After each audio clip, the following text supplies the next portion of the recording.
Greetings. This presentation will be sharing about MindMart's business analytics. I will be presenting part A of our report, Classification of Business Analytics for MindMart. MindMart is a Malaysian e-commerce company facing five main problems. We classify each problem into descriptive, predictive, or prescriptive analytics. So let's talk about the first problem, customer retention. So the repeated purchases are down for 20%, and we classified it for descriptive, predictive, and prescriptive. For the second problem, fragment data. The data are scattered across different systems, which we classify it as the descriptive. And the third problem is ineffective marketing. So the marketing not targeted is low conversion, so we classify it as predictive, prescriptive. And the fourth one is operational inefficiencies. So there are stock outs, overstock, and bad forecast problem, which we classify it into predictive, prescriptive. So the last problem is limited analytics capability. So the decision mostly are made by gut feeling, not data. So we classify it as descriptive. Now, here are examples for all five problems. Customer retention. Descriptive means a dashboard showing the drop from 60 to 40%. Predictive means a model flagging 500 at-risk customer. Prescriptive means sending them a 15% discount. So for fragment data, descriptive means a data audit report listing all sources and where they are stored. For problem 3, ineffective marketing, predictive means a model predicting which segment will respond. Prescriptive means sending targeted ads only to that segment. Problem 4, operational issue.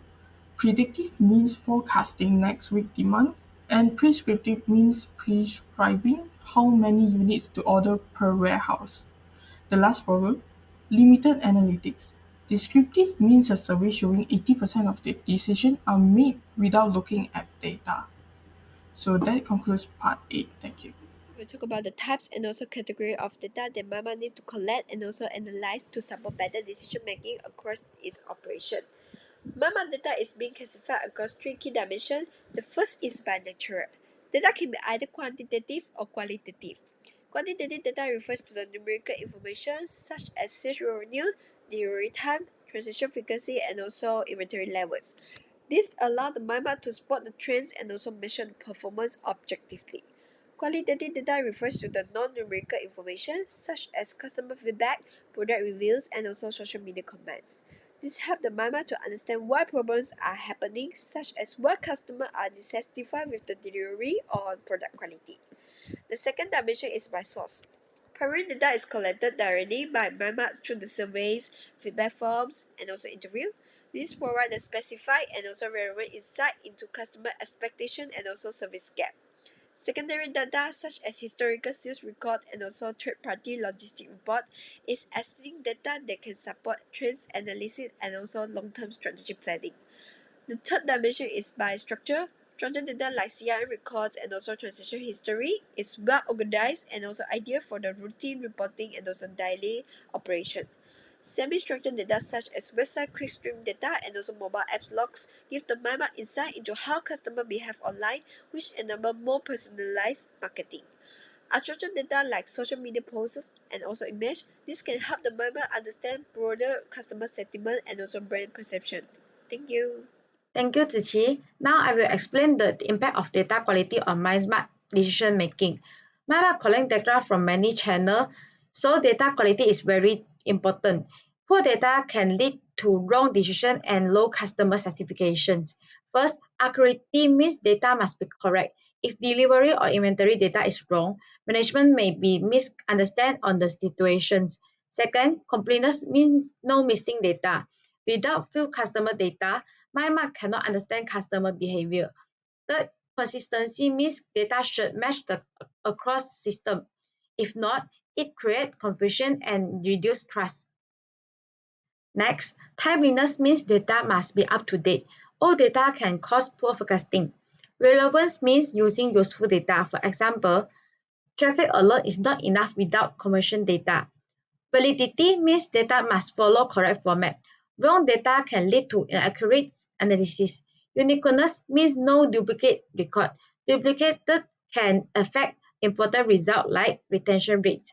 In conclusions, good data quality help MyMask make better decisions, improve performance, and growth. Thank you.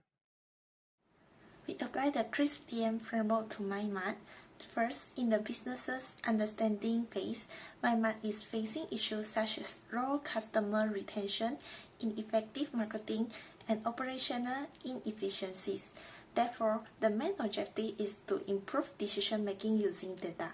Next, in data understanding, MyMart collects data from multiple sources such as CRM system, website activity, mobile apps, and also the logistics. However, these data are not well integrated. Then, in data preparation, the data needs to be cleaned and combined to solve the problem of data silos.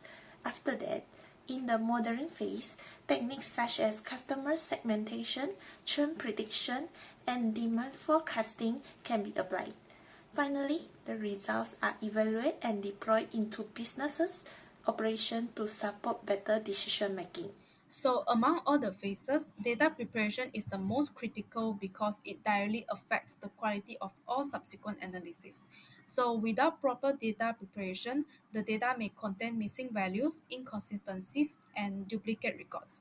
This can lead to unreliable insights and poor decision making across the departments, such as the marketing and operation teams may rely on different versions of data, resulting in inconsistent strategies. In addition, even advanced models like churn prediction or demand forecasting will produce inaccurate results if the input data is flawed.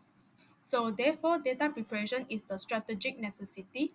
It ensures a unified and reliable data set, enabling the MyMart to build a complete customer view and improve the customer retention, personalization, and the overall business performance. Next, I will talk about the data visualization and insight communication part.